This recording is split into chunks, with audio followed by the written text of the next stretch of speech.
Wira Prayogo. Saat ini saya merupakan mahasiswi dari Universitas Muhammadiyah Malang, jurusan Psikologi semester 6. Dan pada kesempatan kali ini, saya akan menjelaskan sedikit terkait dengan materi AIK 4, yaitu mengenai akhlak dan muamalah. Nah, untuk lebih lengkapnya lagi, kita langsung saja masuk ke dalam videonya. Nah, yang pertama kali kita akan ngebahas dulu nih terkait apa yang dimaksud dengan akhlak. Teman-teman sebelumnya udah tahu belum sih apa itu akhlak? Jadi, menurut bahasa, akhlak itu diambil dari bahasa Arab yang merupakan suatu bentuk jamak dari khulq atau khuluq yang didefinisikan sebagai satu, tabiat atau budi pekerti. Yang kedua, suatu sifat atau kebiasaan atau adat. Dan yang terakhir, yang ketiga adalah suatu simbol dari bentuk kesatriaan, keperwiraan, ataupun kejantanan. Sedangkan secara istilah, akhlak atau khuluq ini dapat didefinisikan sebagai sifat yang sudah melekat dalam diri manusia. Nah, sifat ini akan muncul tanpa adanya dorongan atau tanpa ada pertimbangan dan pemikiran terlebih dahulu dan hanya akan muncul saat diperlukan. Imam Al-Ghazali mengatakan bahwa akhlak sendiri merupakan suatu sifat yang sudah ada dalam jiwa manusia, di mana hal ini menimbulkan perilaku-perilaku mudah yang dilakukan tanpa melakukan pemikiran atau pertimbangan terlebih dahulu. Sedangkan Abdul Qarim Zaidan mendefinisikan akhlak atau khuluq sebagai nilai-nilai atau sifat-sifat yang tertanam dalam jiwa, di mana sorotannya itu kita bisa menimbang atau mengukur apakah itu termasuk perbuatan baik ataupun perbuatan buruk yang nantinya bisa menjadikan kita memilih untuk dapat terus melakukannya atau menghilangkannya. Tidak semua perbuatan manusia itu bisa dikatakan sebagai akhlak loh teman-teman. Lalu perbuatan yang seperti apa sih yang bisa kita katakan sebagai akhlak? Jadi yang pertama itu adalah perbuatan yang dilakukan secara berulang-ulang. Jadi saat kita hanya melakukan suatu sifat atau perbuatan hanya sekali atau dua kali, maka itu tidak dapat disebut sebagai akhlak. Sebagai contoh teman-teman, saat kita melihat seseorang ini tidak pernah berinfak sebelumnya, lalu tiba-tiba suatu hari dia itu memutuskan untuk memberikan infak kepada orang dengan alasan tertentu. Maka kita tidak bisa nih mengatakan bahwa orang ini sudah berhati mulia atau memiliki akhlak dermawan. Hal ini karena dia belum dapat menanamkan sifat tersebut dalam jiwanya. Nah, untuk yang kedua, yaitu adalah saat kita sudah dapat melakukan sifat tersebut tanpa melakukan pertimbangan atau pemikiran terlebih dahulu, karena kita sudah yakin nih kalau apa yang kita lakukan itu adalah suatu kebiasaan yang harus dilakukan secara rutin dan teratur. Dapat dikatakan akhlak ini masih bersifat netral teman-teman. Jadi kita masih belum tahu nih akhlak itu termasuk ke dalam perbuatan baik atau perbuatan yang tercela. Namun saat kita mendengar istilah akhlak berdiri sendirian tanpa ada sifat yang mengikuti di belakangnya, maka bisa diartikan akhlak tersebut berarti baik atau mulia. Sebagai contoh nih, kita melihat seorang anak berteriak marah kepada orang tuanya. Biasanya kita pasti mendengar, wah anak tersebut tidak memiliki akhlak. Nah, akhlak di sini tuh sebagai akhlak yang mulia. Jadi, anak di sini tuh tidak memiliki akhlak yang mulia sehingga mengakibatkan sifatnya tidak sopan kepada orang tuanya. Nah, setelah kita udah ngebahas sedikit nih tentang pengertian akhlak, sekarang teman-teman jadi paham kan apa yang dimaksud dengan akhlak, dan gak semua nih perbuatan manusia bisa dikatakan sebagai akhlak. Lalu sumber akhlak itu sebenarnya dari mana sih gitu? Nah, sumber akhlak itu asalnya ada dalam Al-Quran dan Al-Sunnah, bukan dari pikiran atau dari adat istiadat setempat. Tidak seperti moral dan etika teman-teman. Nah, karena kita ngebahas sedikit nih terkait dengan moral dan etika, maka nggak salah ya kalau kita ngebahas sedikit nih tentang definisi dari akhlak, moral, dan etika. Lalu apa sih perbedaan dari ketiga sifat tersebut?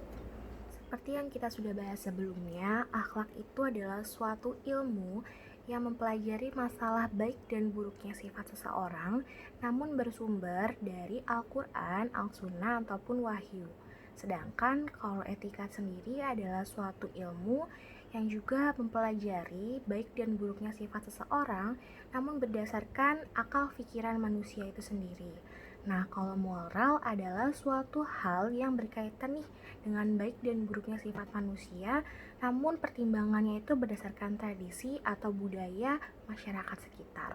Nah, setelah kita udah ngebahas terkait dengan definisi akhlak, moral, dan etika, kita sebenarnya udah bisa nih ngeliat terkait dengan persamaan dan perbedaan di antara ketiganya. Tapi sebaiknya kita ngebahas dulu nih terkait dengan persamaan dan perbedaan antara akhlak dan moral. Tahu kan teman-teman, kayaknya sedikit sudah disinggung tadi kalau dua-duanya itu sama-sama ngebahas tentang perbuatan manusia. Sedangkan perbedaannya sendiri antara akhlak dan moral ini adalah terletak pada pertimbangannya nih teman-teman. Dimana tadi sudah dijelaskan ya kalau misalnya akhlak sendiri itu bersumber pada Al-Quran serta Al-Sunnah, sedangkan moral sendiri bersumber pada tradisi dan budaya masyarakat setempat.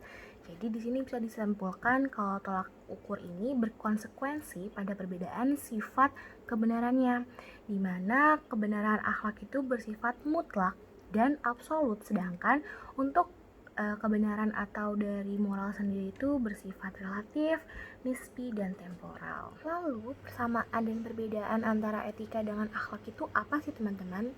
Oke, jadi di antara keduanya ini memiliki persamaan pada objeknya nih, di mana keduanya itu sama-sama membahas atau menilai perbuatan baik dan buruknya manusia. Nah, yang berbeda apanya? Yang berbeda itu adalah parameternya, dimana kalau akhlak ini biasanya mengukur sifat baik dan buruknya seseorang itu berdasarkan dengan parameter agama. Sedangkan kalau misalkan etika sendiri itu biasanya lebih mengukur perilaku atau perbuatan baik buruknya manusia itu berdasarkan akal pikiran, dimana di sini dapat disimpulkan kalau ada perbedaan kebenarannya nih. Kalau akhlak itu kebenarannya itu udah pasti mutlak dan absolut.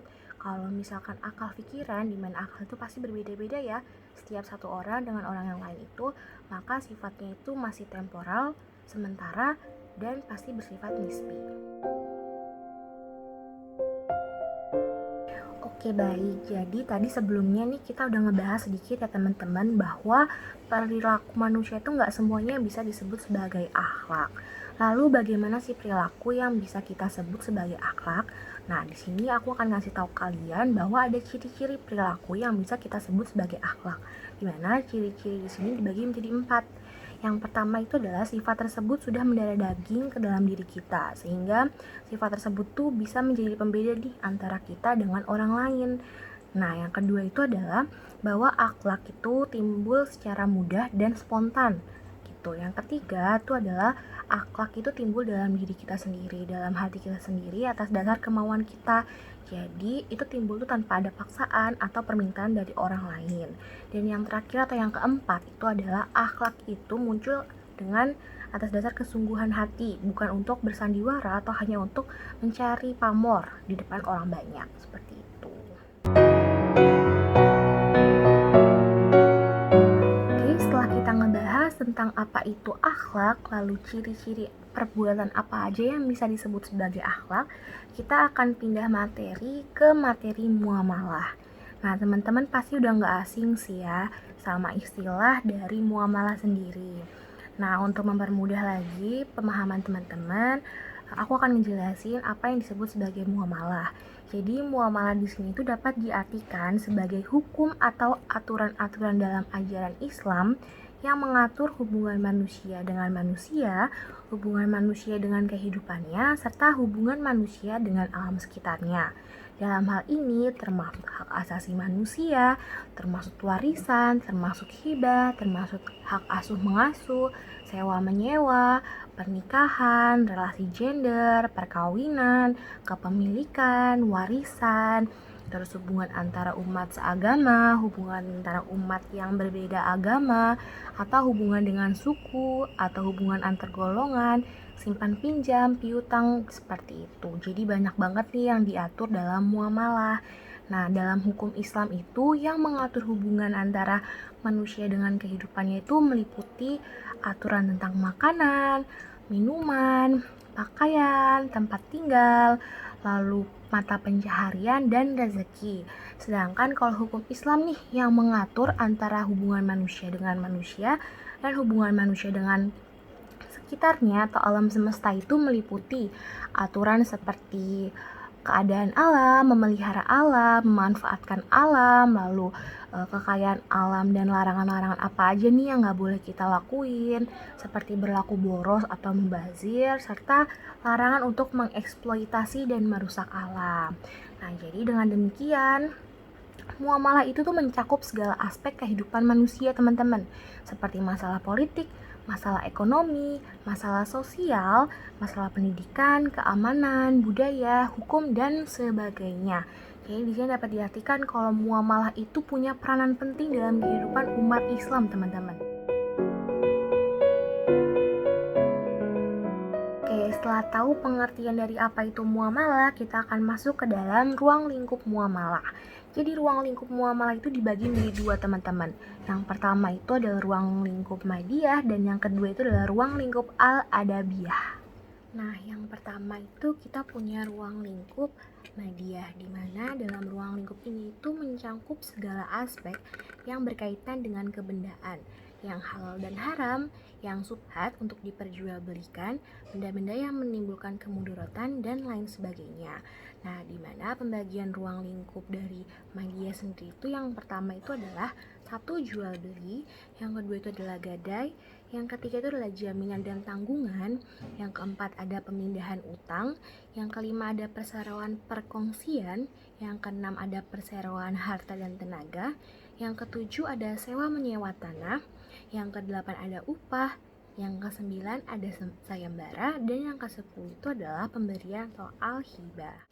Nah, setelah kita udah ngebahas tentang ruang lingkup madiyah tadi, kita akan ngebahas tentang ruang lingkup yang kedua, yaitu tentang ruang lingkup al-adabiyah. Nah, ruang lingkup al-adabiyah ini mencakup segala aspek yang berkaitan dengan masalah adab dan akhlak, seperti ijab kabul, riba, goror, meisir, saling meridhoi, tidak ada keterpaksaan, kejujuran, penipuan, pemalsuan, penimbunan, dan segala sesuatu yang bersumber dari indera manusia yang kaitannya itu adalah dengan harta dalam hidup bermasyarakat. Nah, kalau kita udah ngebahas tentang dua ruang lingkup tadi, menurut fikih muamalah kontemporer itu, ruang lingkup muamalah itu ada lagi nih, teman-teman, beda dari dua yang tadi. Nah, kalau di sini dia ngejelasin bahwa ruang lingkup fikih muamalah itu berkaitan dengan persoalan transaksi atau akad dalam bisnis yang terjadi pada saat ini yang belum dikenal pada zaman saat dulu atau zaman klasik. Oke, teman-teman, jadi kita tadi udah ngebahas terkait dengan akhlak dan terkait dengan muamalah. Jadi di sini saya berharap bahwa apa yang saya sampaikan itu dapat berguna bagi teman-teman sekalian, sekaligus dapat memenuhi tugas AIK 4 mata kuliah kemuhammadiyahan yang saat ini sedang saya jalani. Oke, terima kasih atas perhatiannya dan mohon maaf bila ada kesalahan dan kekurangan. Saya Adinda Zara Zafira, pamit undur diri. Wassalamualaikum warahmatullahi wabarakatuh.